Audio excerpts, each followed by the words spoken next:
Very good evening to one and all present here. At the outset, I wish to thank Dr. Pazhani for giving me an opportunity and also for this medal. And the icing on the cake is that Dr. Banu gave me this, so it's made it all the more special for me. So the topic given to me is millets in brain health.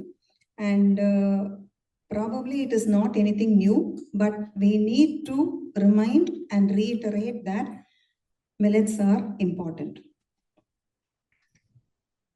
What are millets? They are supposed to be the collective term for cereal species, and they belong to the Poaceae family, and they are mostly cultivated in developing countries when the temperature or when the weather is not really good, when it is very arid, when it is very dry and we don't have rain or whatever, it can really grow very well, and they have important health benefits. And the beautiful part of millets is, apart from surviving in such droughty conditions, they are also gluten-free. And today everybody is talking about gluten.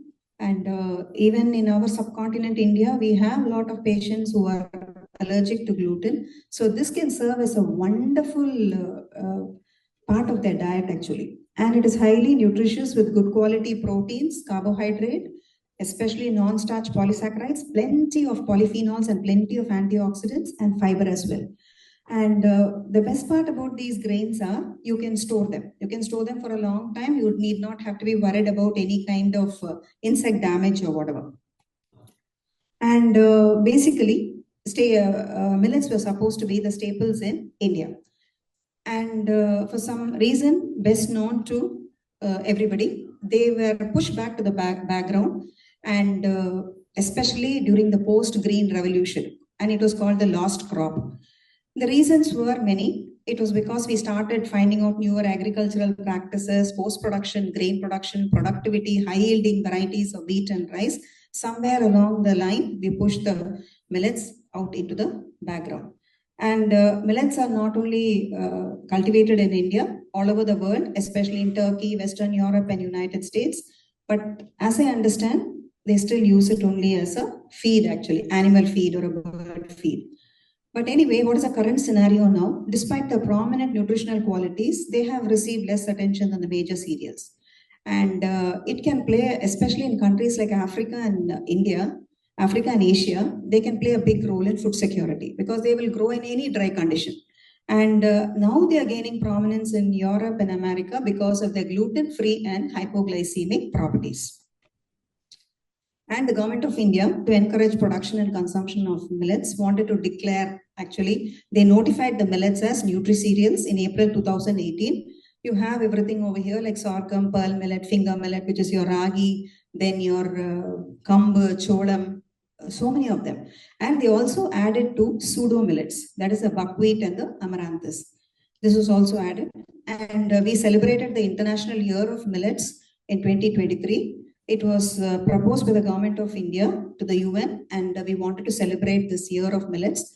And 72 countries supported that, and we celebrated in a big way. All educational institutions everywhere around, we celebrated, and we did so much actually to bring the thing. In fact, I didn't get the pictures also.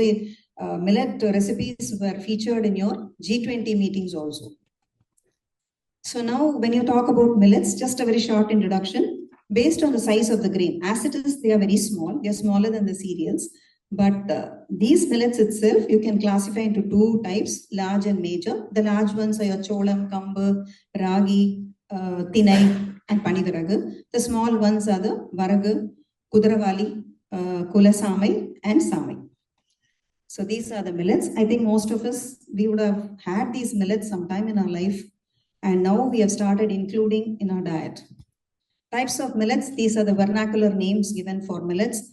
Pearl millet is kambu, ragi, barnyard millet is gudravali, little millet is samai, sorghum is jowar or cholam, kodo millet is varagu, and foxtail millet is tinai. Because I mentioned pseudo cereal, although I'm not going to touch on that in the presentation, just to tell you what a pseudo cereal is, that it is not a grain, but anything that is suitable for human food, but should have starchy content in it, will be called a pseudo cereal. Quinoa doesn't belong to our Indian thing. It doesn't grow over here. It is very expensive.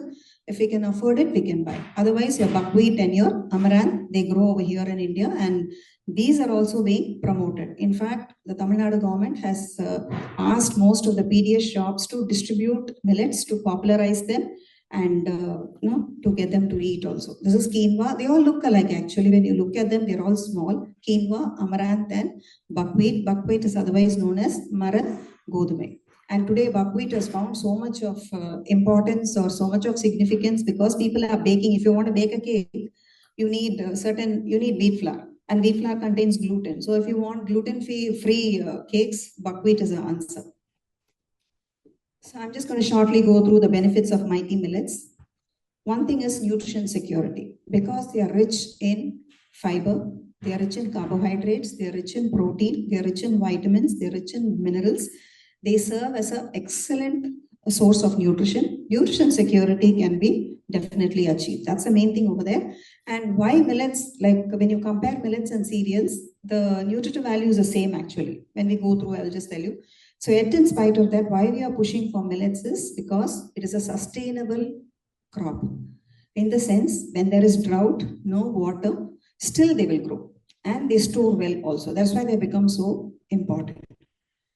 Food security is another thing. Forget about nutrition. You have to fill your stomach with food when you're hungry.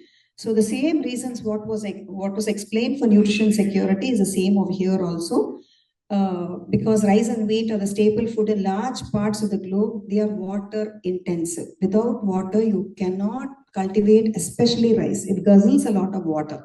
But when you look at millets, they don't need that much of water. That's a very good aspect about that. And dry climate, they have a smaller harvesting period, which is very important. So your food security problems can be solved, and it is a sustainable alternative. That is why we push for it. And also, so it's in future, I think this is going to be the greatest food security to a large population. And before that, the nutrient content of millets. So carbohydrate, just like all cereals and like wheat and they also contain about 65% carbohydrate. But the USP over here is they are very rich in dietary fiber and non-starch polysaccharides. These non-starch polysaccharides, when you take them in the diet, it is a slow release phenomenon. The sugar is released very slowly. So as a result, you can really sort a lot of things in life, especially non-communicable diseases. Proteins, the millet proteins have a balanced amount of essential amino acids, just like your rice and wheat. That is why when you look at the South Indian meal in the morning, the breakfast in the morning, it will be idli and sambar. So whatever amino acid is missing in cereal will be made better in your dal, which goes into your sambar. So this is really wisdom which the doctors were discussing at the inception of the meeting. They were discussing about wisdom, how wisdom is so important. And this is what we have been doing. And the protein content is around 10 to 12%. Vitamins and minerals are also almost comparable to cereals, but there are certain millets, because it will be too time consuming to talk about each millet separately. I've just put them in a general, but I have to say that ragi is an excellent source of calcium. This is where they score antioxidants and phytochemicals. So when you look at millets, they have antioxidants like phytic acid, polyphenols, flavonoids, plant sterols, and tannins. So but one thing about these phenolic compounds are that they chelate with the metals. That is the reason why we probably stopped eating millets, because we found that zinc and iron is not bioavailable. So what is this phytic acid? Phytic acid is a kind of a substance that is found in plants as a protection for the plants. In the sense, the seeds having all these, to prevent oxidant damage to the seeds of the plant, phytic acid is secreted. But that phytic acid will bind with iron and zinc in the gut, make it not accessible to us. So maybe that was one reason why they were pushed off. And the effect on gut microbiota. The soluble fiber in millet help to improve gut health. I think with all neurologists over here talking about the gut-brain axis, I don't even have to tell anything about that, how important it has become. So it acts as a substrate for gut bacteria to thrive. We call it the prebiotic. And this is the international definition for prebiotic. So prevention of disease conditions, I've not come to the brain health, but I cannot but stop myself from telling a little about cardiovascular disease, because they're all interrelated. In cardiovascular disease, the fiber present in millets could lower the cholesterol, and antioxidants can reduce the oxidative stress. In diabetes mellitus, as I already told you, because of the non-starch polysaccharides and the slow release of glucose, definitely the glycemic index will come down. It will go a long way in helping manage their euglycemic status. Celiac disease, although I don't have the exact statistics, I've not put that over here. We all know that millets are gluten-free, so they serve as an excellent food for people with celiac disease and gastrointestinal disorders. It's a huge, I've not brought everything, but like things like constipation, bloating, and cramping can be prevented by having millets. So what is the connect between millets and brain health? General well-being. If you are fine, every organ in your body is going to be fine, so there is no problem. So the nutritional quality of the food is the most important parameter for maintaining human health and complete physical being. Recently, growing evidence has highlighted that the dietary patterns on health, including chronic medical as well as mental health and cognitive impairments, may be related to diet. Just like what the previous two speakers told about yoga and especially about sleep, right? And also, consumption of nourishing foods may improve the landscape of the brain health. This is where the millets come in because they contain both macro and micronutrients. Cognitive decline due to aging, lifestyle factor, chronic health condition, genetic, environmental factors are a global concern. So nutritional imbalance has led to increase in cognitive disorders. It is not a standalone reason or whatever, maybe as an entire group or whatever. So millets can be a nutritional intervention for promoting cognitive health and preventing cognitive decline. And the reason being, millets have got abundant phenolic compounds, flavonoids, and antioxidants, which probably can reduce the oxidative stress, thereby exerting a neuroprotective effect. Like, for example, like modulating pathways for neuronal survival, synaptic plasticity, and release of brain-derived neurotrophic factor. Dementia. Again, in dementia, studies have shown that millet polyphenols can significantly reduce or prevent hydrogen peroxide-induced cell death and decreased oxidative levels in the cells. Apart from that, the inflammatory markers may also be reduced, mainly because of the millet polyphenols. And supporting gut health. I think that we have already spoken about that. I have spoken about that millet being a prebiotic will support gut health because the bacteria in the intestine needs to grow. It needs food for itself. So if you give them good food like fiber, they will definitely, you will have the good bacteria that will grow and produce a lot of neurotransmitters. So some microorganisms are harmful to our health, but many are beneficial and necessary for a healthy body. So health of the gut can impact both the physical and mental health. Like gut bacteria and mood, scientists have found that gut bacteria produce many neurotransmitters like dopamine, norepinephrine, acetylcholine, and GABA, which are critical for mood, anxiety, concentration, reward, and motivation. Serotonin, gut bacteria manufacture about 95% of the body's supply of serotonin, which has got a big role to play in autism, depression, maybe bipolar disorder. Same way, dopamine also. As in schizophrenia and Parkinson's disease, they are characterized by dysregulation of the dopamine system. More than 50% of the dopamine in the human body is synthesized in the gut. Dysbiosis. So dysbiosis is often defined as an imbalance where you have a kind of a imbalance between the good and the bad bacteria. So this is dysbiosis. So I'm bringing it down to diet and how diet can cause dysbiosis. If you take a diet high in fat and sugars, definitely it can lead to dysbiosis. I think most of us will vouch for this also.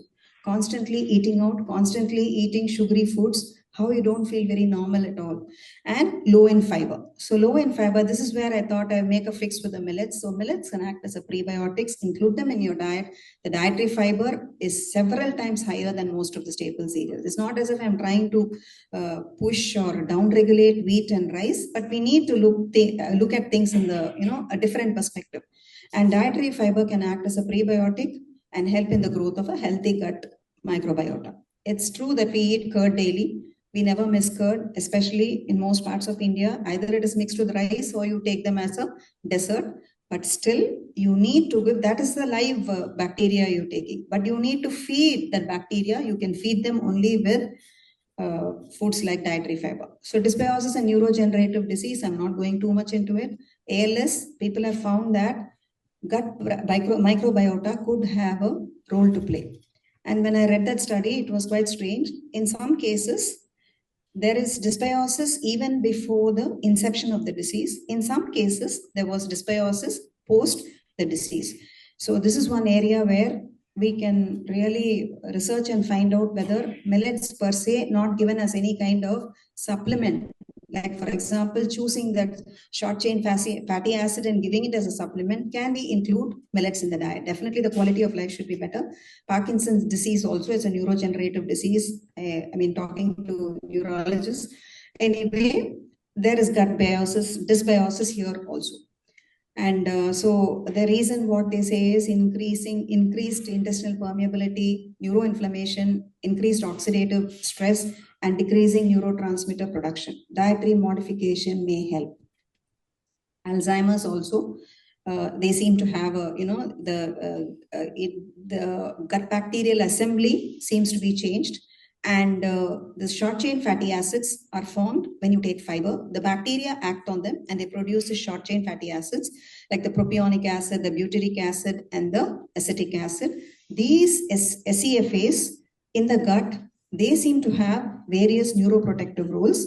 So human intervention studies suggest that high-level consumption of plant-based food can modulate the gut microbiome thing. But anyway, as what we said, whenever there you say nice things, there are also a downside to it. There seem to be some anti-nutrients in millets. So the anti-nutrients present in millets are tannins, trypsin inhibitors, phytic acid. They tend to reduce the bioavailability of zinc, iron, and other minerals. This is especially so we are talking about brain health and the neurodegenerative diseases. But when we think of including or when you're planning to include millets for little children, you will have to be a bit careful because they seem to bind with the tannins bind with the zinc and iron. So what is the solution? Soaking. That's the best fit solution for preventing anti-nutrients from acting in the gut, because the human gut does not have phytases. If we had phytases, we could have broke down this phytate or whatever. That is not available. So we need to reduce the phytic acid content. So soaking reduces the phytic acid content. Even if you are going to germinate or ferment the food, it's better to soak the millets. 12 to 18 hours is quite sufficient. It will definitely bring down, and also the action of all the proteolytic enzyme inhibitor. Germination is something which is known to us, especially molakatradhan we say in Tamil. So that is an active phase of metabolism in which anti-nutrients are reduced. It's a metabolic process where you generate energy without using an electron acceptor. And it could improve the nutritional content by modifying the composition of chemicals and reducing the anti-nutrient factors. Cooking. Whether you're cooking or germinating or fermenting, prior soaking is very important for millets. You can go for boiling, cooking, autoclaving, or roasting also seems to reduce. Sometimes you would see some people roasting the millets, soaking them, roasting them, and then using. Especially for, varagu. Varagu thaisadam is supposed to be very, very tasty. So if you can just roast it, soak it, roast it, and eat it, it's tasty and it's also quite healthy. Fermentation, again, is not new to us. It's the most convenient and popular process that lowers the anti-nutrients, especially what is listed over here, and enhances the overall nutritional quality. The traditional method of reducing the anti-nutrients will mean you cook it, you add water, leave it overnight, add curd over there, you get everything over there, whatever is supposed to be good, you don't lose all the anti-nutrients, right? Most of them are reduced over there. So conclusion is implementing millet-based dietary strategies through public health initiatives and educational programs can be a practical approach to support cognitive health across population. This we did with the International Year of Millets. There was so much of sensitizing, especially in schools and colleges. And for people, it's the strangest thing is it's a part of our history and geography, this millets, but somewhere along the line, we have just missed it. And harnessing the potential of millets as a nutritional intervention can offer a promising avenue for promoting cognitive health and improving quality of life. Thank you very much. So the entire idea was to reiterate that millets, which we were using in our diet, we shelved it because of many reasons. But now we have found out that